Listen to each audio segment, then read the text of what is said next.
¿Qué tal amigos? Bienvenidos al canal de Dal.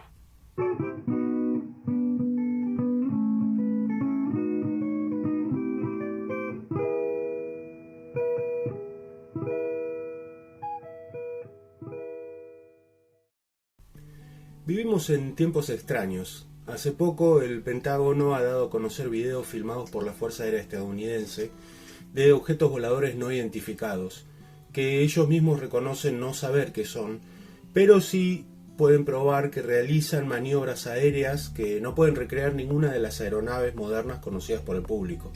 Además, en la última década, países como Brasil, Alemania, Japón, Francia han reconocido tener sectores gubernamentales destinados especialmente a investigar el fenómeno OVNI e incluso tener un protocolo a seguir en caso de encuentro con alguna civilización o tecnología desconocida.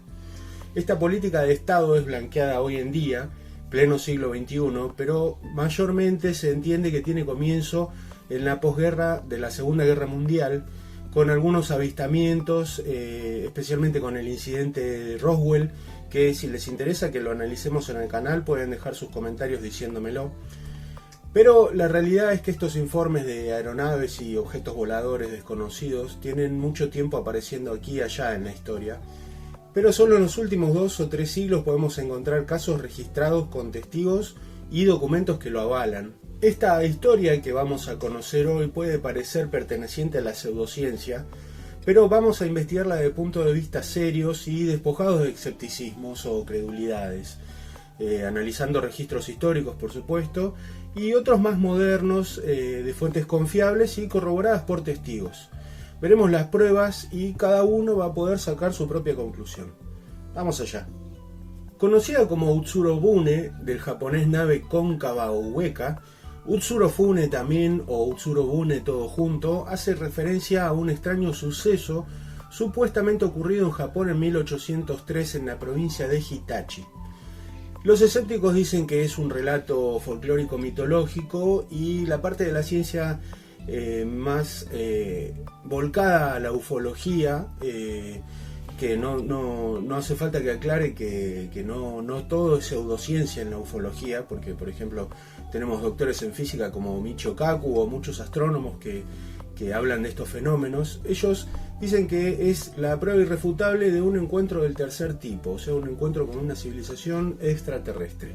Lo interesante del caso de Utsurobune es que hay muchos registros de la época donde se menciona este evento, porque si bien era un poblado de pescadores muy pobre, estaba en una zona que se disputaban los gobernadores provinciales y shogunes muy a menudo, por lo que se llevaron adelante muchas investigaciones del hecho para saber si esto significaba algún tipo de peligro de invasión extranjera o infiltración en la zona de agentes que trabajaban para otros países.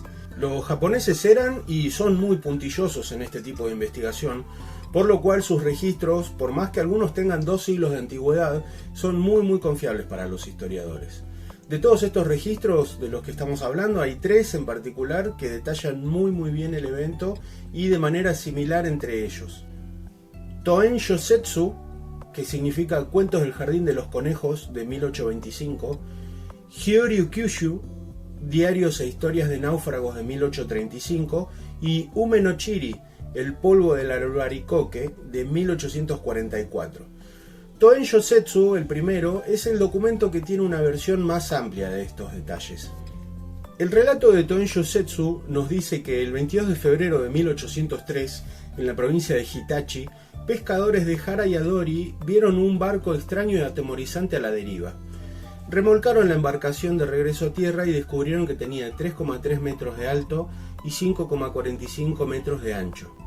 Y les recuerda a los testigos a un kojako, que es un artefacto usado para quemar incienso. La embarcación, según los registros, estaba hecha de palisandro rojo, mientras que la parte inferior estaba cubierta con placas de bronce. La parte superior tenía varias ventanas enrejadas transparentes de vidrio, material muy raro en aquella época en Japón, y los pescadores desconcertados miraron adentro y encontrando del lado interior del Utsurobune decoraciones con textos escritos en un idioma desconocido. Este punto es muy interesante y vamos a volver después sobre esto. Al revisar el barco encontraron 2 sábanas, una botella de 3,6 litros de agua, aunque otras fuentes citan 36 litros, pero quizás es cuestión de una coma, un poco de bizcocho y carne amasada. Entonces los pescadores vieron a una hermosa joven, posiblemente de entre 18 y 20 años, de 1,5 metros de altura. La mujer tenía el cabello y las cejas rojas según los registros, el cabello alargado por extensiones blancas artificiales. La piel de la dama era de un color rosa muy pálido, llevaba ropa preciosa, larga y suave de telas desconocidas. Ella empezó a hablar, pero nadie la entendió. Tampoco parecía entender a los pescadores, por lo que nadie podía preguntarle sobre su origen. Aunque parecía amigable y cortés, actuó de manera un poco extraña, mantenía una caja cuadrada hecha de un material pálido y de alrededor de 60 centímetros cerca suyo, y no permitía que nadie la tocara. Un anciano del pueblo teorizó: esta mujer podría ser una princesa de un reino extranjero que se casó en su tierra natal, pero cuando tuvo una aventura con un ciudadano después del matrimonio causó un escándalo y el amante fue asesinado como castigo. La princesa fue expulsada de la casa porque disfrutaba de mucha simpatía, por lo que escapó de la pena de muerte. Sin embargo, podría haber sido expuesta en este Utsurobune para dejarla con el destino. Si esto es correcto, el cuadro cuadrático puede contener la cabeza del amante fallecido de la mujer. En el pasado, un objeto muy similar con una mujer fue arrastrado a tierra desde una playa cercana. Durante este incidente se encontró una pequeña tabla con una cabeza clavada. Por lo tanto, el contenido de la caja pudo ser el mismo, lo que sin duda explicaría por qué se aferra tanto a esta caja. Costaría mucho tiempo y dinero investigar a la mujer y su bote, dijo el anciano. Como parece ser tradición exponer estos botes en el mar, deberíamos traer a la mujer de regreso al Utsurobune y dejarla ir a la deriva. La gente del pueblo estaba asustada por supersticiones y miedos a represalias, y las palabras de este anciano fueron escuchadas. Esto parecía ser obra de gente muy poderosa, y un pueblo pesquero podía ser arrasado fácilmente por intervenir así en una ejecución o exilio forzoso. Desde el punto de vista humano puede ser cruel, pero parece ser que este era el destino de la mujer a ojos de la gente del pueblo. Los pescadores volvieron a montar el Utsurobune, colocaron a la mujer en él y lo dejaron a la deriva en el océano. Realmente es una historia cruel, pero entendible desde un contexto histórico, cultural y económico. Las primeras investigaciones de este incidente en 1803 las llevó a cabo Kyokutei Bakin, un escritor japonés antiguo, hijo de un antiguo samurái, que dejó escritos con sus conclusiones al respecto.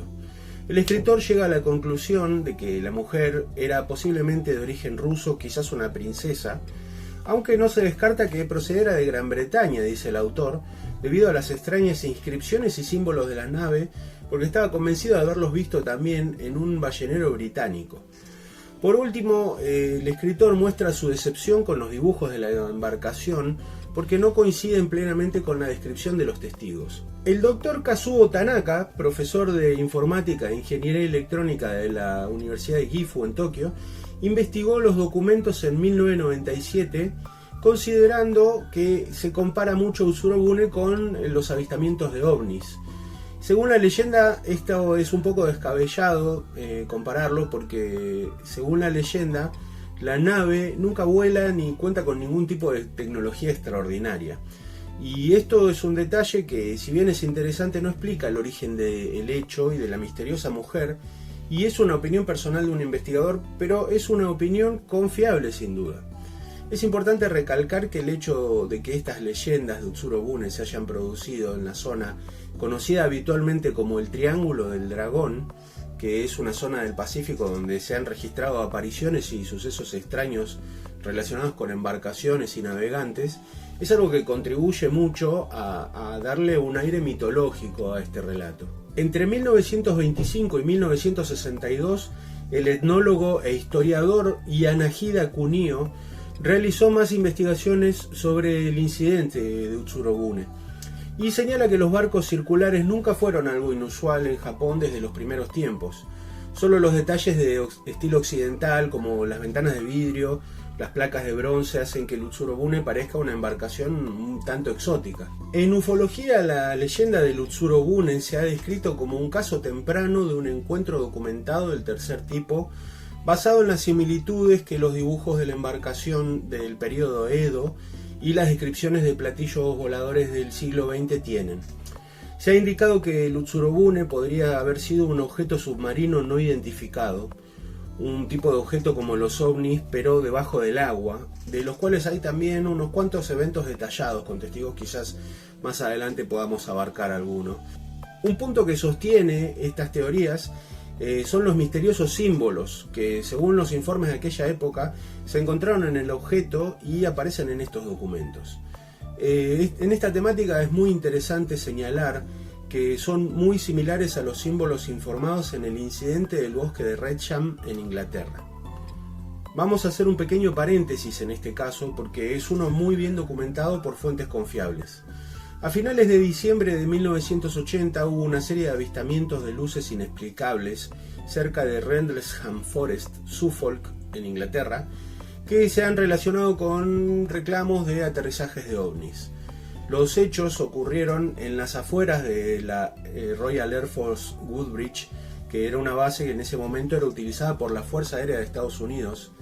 El personal de la Fuerza Aérea de Estados Unidos, incluido el comandante adjunto de la base, el teniente coronel Charles E. Holt, coronel retirado de la Fuerza Aérea de los Estados Unidos y ex comandante de base adjunto de la Royal Air Force Bentwater cerca de Woodbridge.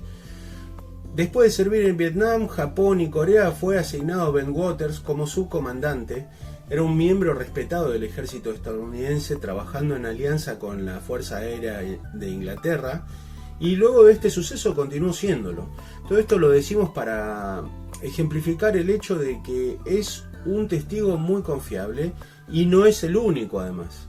Halt fue uno de los testigos más importantes de los acontecimientos. En los registros del ejército y en declaraciones propias bajo juramento y notario, el coronel y otros testigos militares afirmaron haber visto cosas que describieron como un avistamiento de ovnis. El incidente de Rendlesham Forest, ocurrido a finales de 1980, específicamente entre el 26 y 28 de diciembre, cuando los militares estadounidenses asentados en esta base fueron testigos de la caída de luces al medio del bosque donde se encontraban. Y al ingresar al bosque para constatar lo que suponían los restos de un avión estrellado o algún tipo de accidente de aeronaves, se encontraron con lo que ellos describieron como un objeto brillante de apariencia metálica y con luces de colores. Cuando intentaron acercarse al objeto, pareció moverse a través de los árboles y los animales de una granja cercana entraron en un frenesí. Uno de estos militares, el sargento Jim Penniston, afirmó más tarde haber encontrado una nave de origen desconocido mientras se encontraba en el bosque, aunque no hubo una mención publicitaria de eso en este momento y no hay corroboración de otros testigos, entonces esta parte la podemos tomar un poco con pinzas. Otro detalle es que después de las 4 de la madrugada llamaron a la policía, la cual también tomó sus registros y informó que las únicas luces que podían ver en ese momento eran las de un faro cercano a algunas millas de distancia. Después del amanecer de la mañana del 26 de diciembre, los militares regresaron a un pequeño claro cerca del borde este del bosque y encontraron 3 pequeñas impresiones en el suelo con un patrón triangular, así como marcas de quemaduras y ramas rotas en los árboles cercanos. Tenemos que aclarar que también están, como decía, los registros de la policía local a la que se dio parte, y están asentadas tanto las declaraciones como los registros de estas impresiones que encuentran en el suelo, estos símbolos que encuentran quemados en el suelo, que también están registrados en las bitácoras de los militares y de los testigos. Y esta es la parte que más nos interesa. Los símbolos son muy similares a los registrados en la embarcación Utsurobune que había sido encontrada en Japón más de 150 años antes de este incidente en Inglaterra. También podemos encontrar algunas investigaciones aficionadas que relacionan los símbolos de Utsurobune con algunos encontrados en el incidente Roswell y otros supuestamente encontrados como pinturas rupestres en cuevas que también muestran muchos dibujos de figuras extrañas a lo largo de los símbolos. Pero la verdad, hasta el día de hoy no se ha podido traducir ni clasificar estos símbolos, ni como verídicos ni como fraguados. En particular es importante aclarar que este incidente en Inglaterra es uno de los eventos ufológicos o referidos a ovnis más conocidos, documentados y estudiados en el mundo.